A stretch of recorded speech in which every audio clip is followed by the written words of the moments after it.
In the previous video, we talked about how Helios Flight 522, due to the pilot's mistake of forgetting to switch the cabin pressurization system to auto, lost oxygen supply at an altitude of 34,000 feet.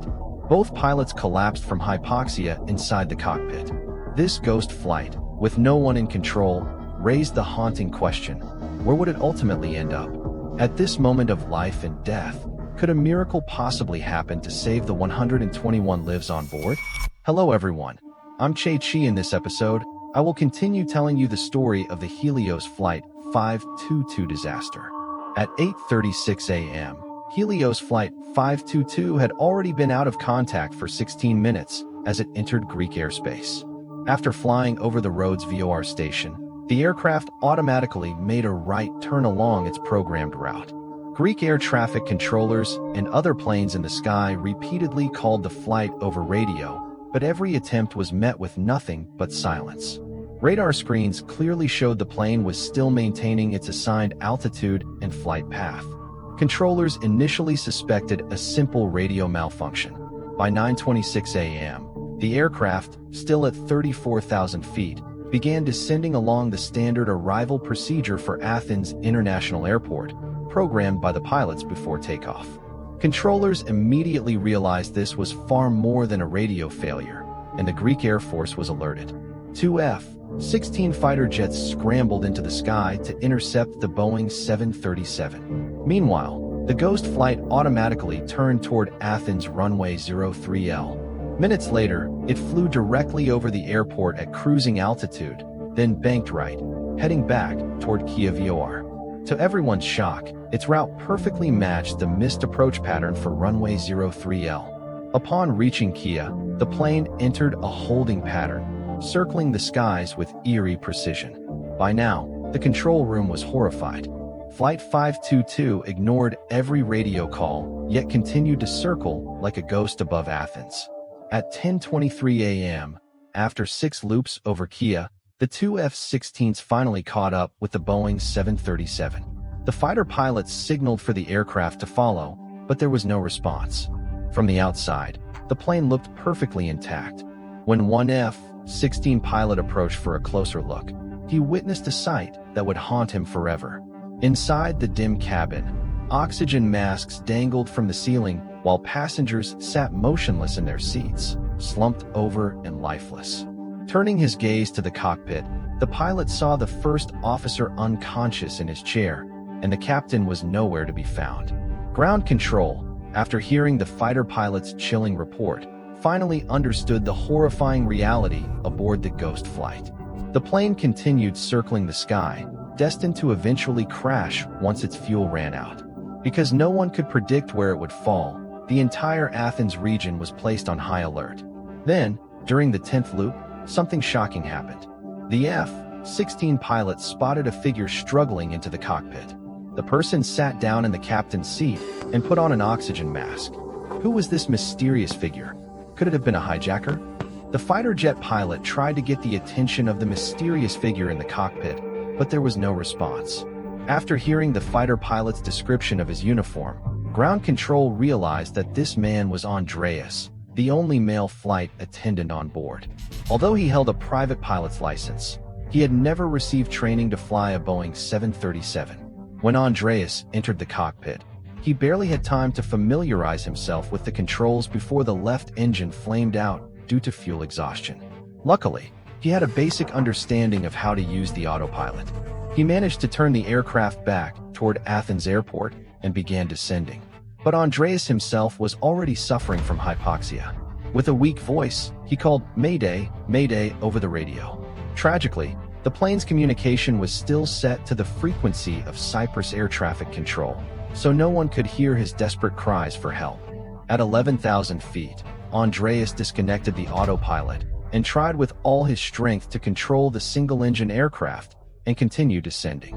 But handling a medium-sized jet like the Boeing 737 was far beyond his ability. At 7,000 feet, the right engine burned through the last drop of fuel. Flight 522 could now only glide silently through the air. The F-16 fighter jets once again closed in to try to signal Andreas. This time he saw them. One of the pilots gestured to follow toward the airport, but Andreas, exhausted, raised his left hand and pointed downward, as if to say in despair, "The plane is going down." In the final moments, seeing the aircraft dropping lower and lower, Andreas deliberately steered away from populated towns. He turned the plane toward the remote mountains in a final act of courage. He used the last of his strength to try to pull up the aircraft and soften the crash, but without power, there was nothing more he could do. At 11:03 a.m., 2 hours after takeoff, Helios Flight 522 crashed into a hillside near Gramatiko, 32 kilometers from Athens. The impact triggered massive wildfires, scattering wreckage across 2 hills and a valley.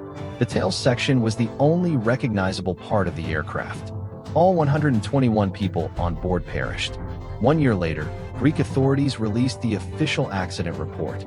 Beyond Alan forgetting to reset the pressurization knob to auto, the 189-page report revealed heartbreaking truths. Even if Alan had made that mistake, the blame should not rest solely on him. The 2 pilots had at least 3 clear opportunities to notice the knob was in the wrong manual position. In other words, the very checklist designed to guarantee flight safety had completely failed that day. Moreover, Captain Hans misinterpreted the cabin altitude warning as a takeoff configuration warning, proof that his understanding of the aircraft systems was dangerously incomplete. Though he appeared experienced, his record showed a history of repeatedly ignoring standard procedures. Captain Hans had not come to Helios Air because of his excellence. In fact, he had been dismissed from his previous airline for repeated violations before joining Helios. The first officer, too, had a history of rushing through checklists and had been warned several times about his lack of discipline. This reflected a deeper problem. The culture at Helios Airways was one of pushing rules to their very limits, squeezing every possible hour from aircraft and crews in exchange for profit.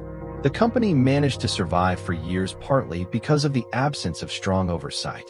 Responsibility for aviation safety in Cyprus had been delegated to the UK Civil Aviation Authority, but the British CAA had no real power on the ground. In practice, Helios was allowed to regulate itself. Under such a system, a disaster of this scale was only a matter of time. After the tragedy, many people asked one haunting question: why did Andreas enter the cockpit only at the very last moment? The answer lay in the post 9/11 world. Helios rules required cockpit doors to remain locked at all times. Only the chief flight attendant carried the emergency access code. On Flight 522, that was Louisa Vatri. She had likely already slipped into unconsciousness from hypoxia. Andreas first had to locate her, and then retrieve the code in order to unlock the cockpit door. Investigators later found that 3 of the 4 portable oxygen bottles had been used, but they could not determine if Andreas had used them himself, or if he had attempted to revive his colleagues, or even help passengers before entering the cockpit. Even with supplemental oxygen, prolonged exposure to hypoxia impairs both judgment and physical ability. It is possible that Andreas spent precious minutes trying to awaken others, and even more time searching for the cockpit code. By the time he finally entered, it was already too late. He did not save Flight 522 in a Hollywood-style miracle, but when faced with an impossible task, he refused to give up until the very end.